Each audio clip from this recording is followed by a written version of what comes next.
right, can we do this without the world's itchiest nose?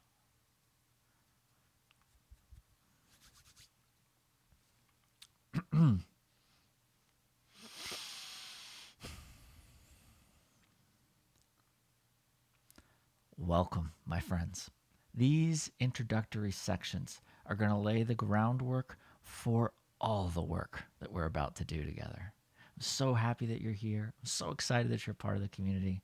And in these first two lessons, I'm going to give you the terminology that you need.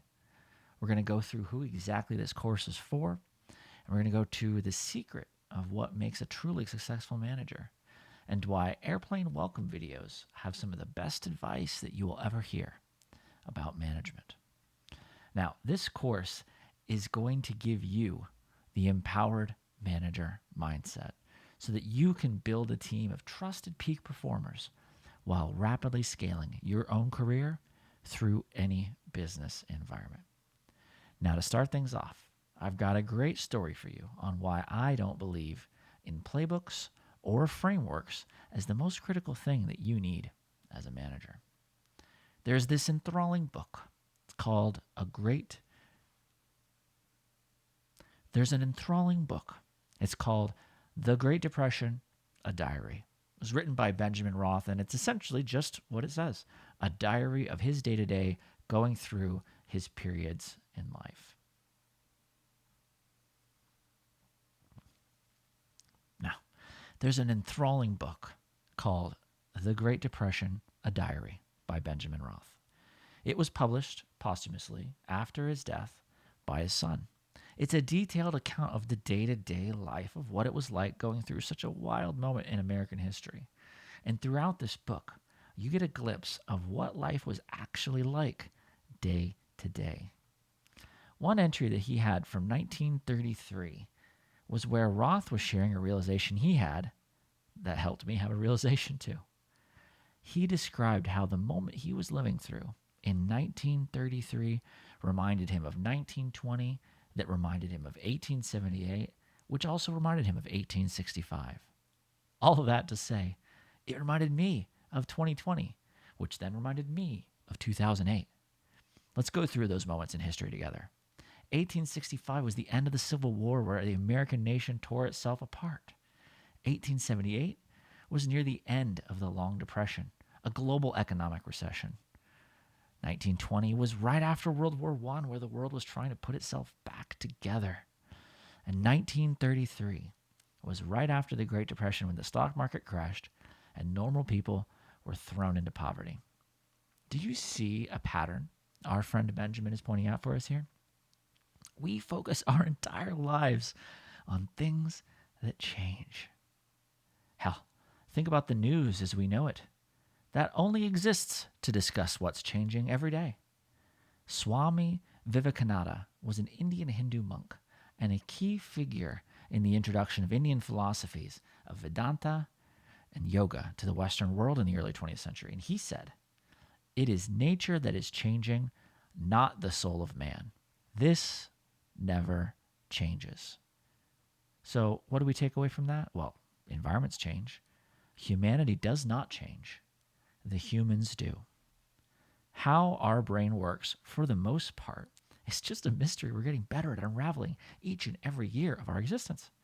Change is exciting, it's fun, but the reality is, as a manager, even the most unique and outlandish, crazy stories that I've heard are all just stories about people working with people. And you know how to use centuries of knowledge to think like an empowered manager? Well, when you do, my friends, that's when it's your game. Now, there's going to be a ton of different things referenced in this course. Many things you may know or may have heard of, but if you don't know, take the time to figure them out on the spot. We'll cover this concept in the continuous learning section, but just-in-time learning is incredibly effective, right? Just-in-time learning is designed to make sure that in that moment you reflect and you act and you note it down. This course is designed to drop massive insights, often into super simple sentences. And to make sure that all of the important things get said properly, we will chat in this format just like you're seeing now. We'll have exercises along the way, and the community is going to bring it all home. But in the meantime, pause, rewind, reflect.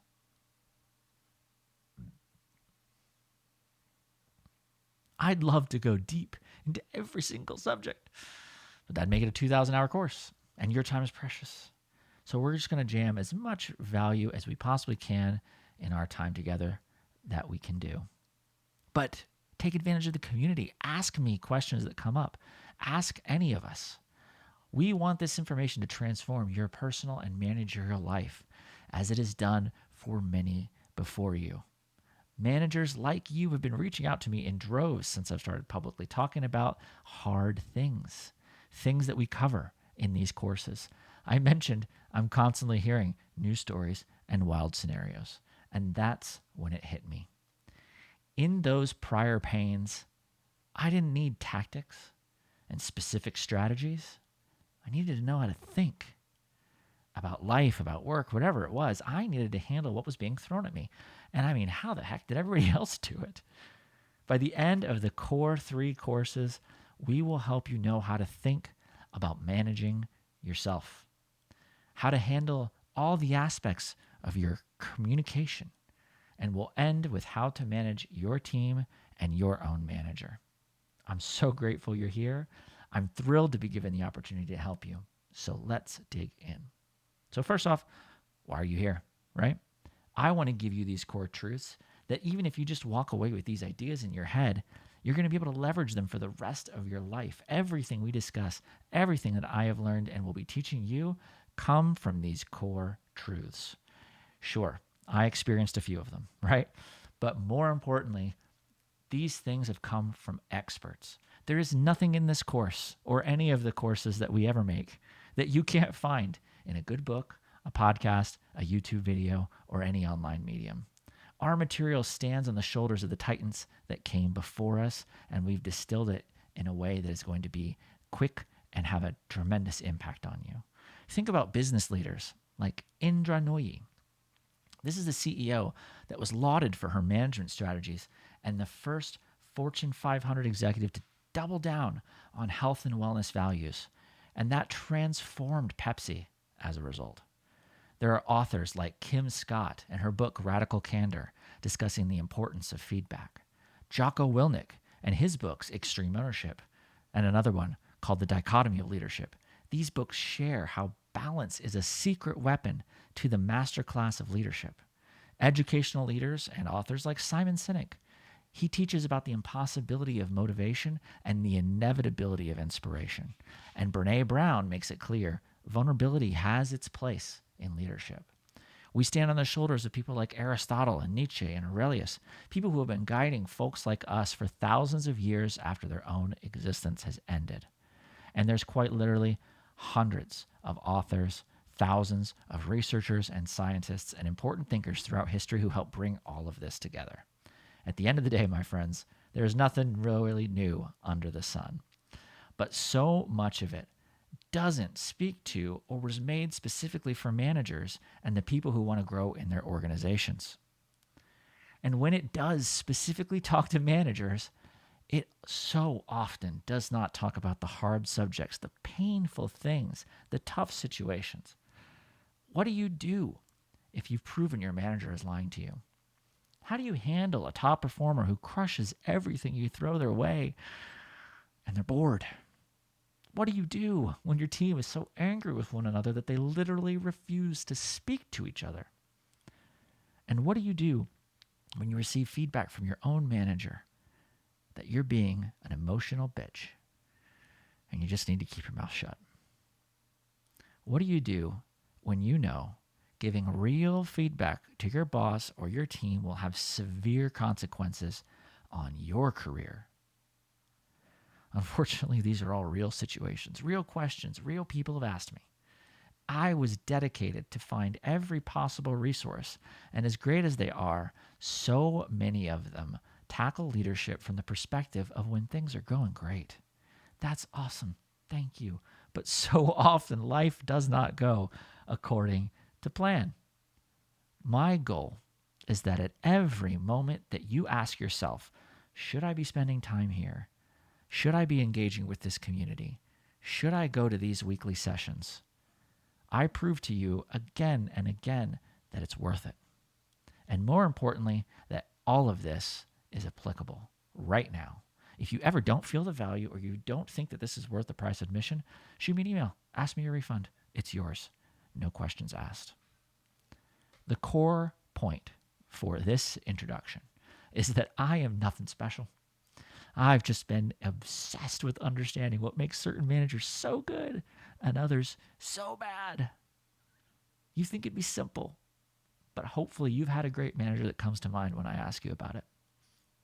You might have also had a bad one that comes to mind too. The reason why some are good and some are bad is actually quite simple. It can be explained with an example that you have probably heard before. When the airplane goes down, who do they tell you to put the mask on first? Your family? Your friends? All very important. But no matter how important those people are in our lives, they tell us the simple truth. You can't help anyone unless you help yourself first. And your managers that were not so great could have taken that advice.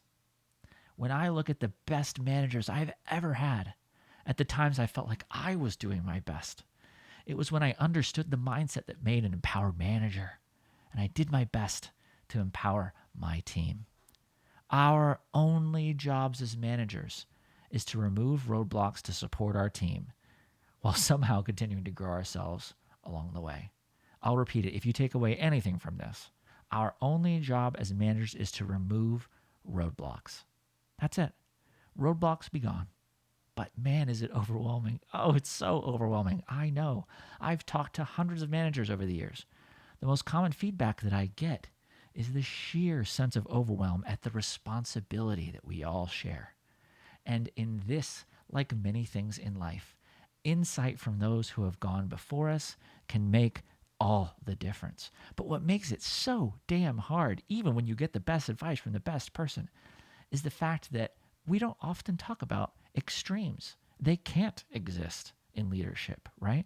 The best managers actually know how to balance everything. We all want to be leaders of integrity, but what happens if you lack it? You're corrupt. What happens if you have too much integrity? You're rule-bound, you're a hard ass. Well, think about courage, right? If you lack it, you're a coward. But if you have too much, you're reckless. What about being a discerning manager? Too little, you're a fool. But too much, and you're judgmental. It's these balance adjustments, and sometimes need to happen daily, hourly, by the minute. Very few people talk about or teach this. You've got to know how to think like the best so you can tackle any situation. Good news, you're in the right place. Stay tuned to the next section. We're going to dive into who should be taking this course, who I am, and the secret to being successful in life. I'll see you in the next lesson.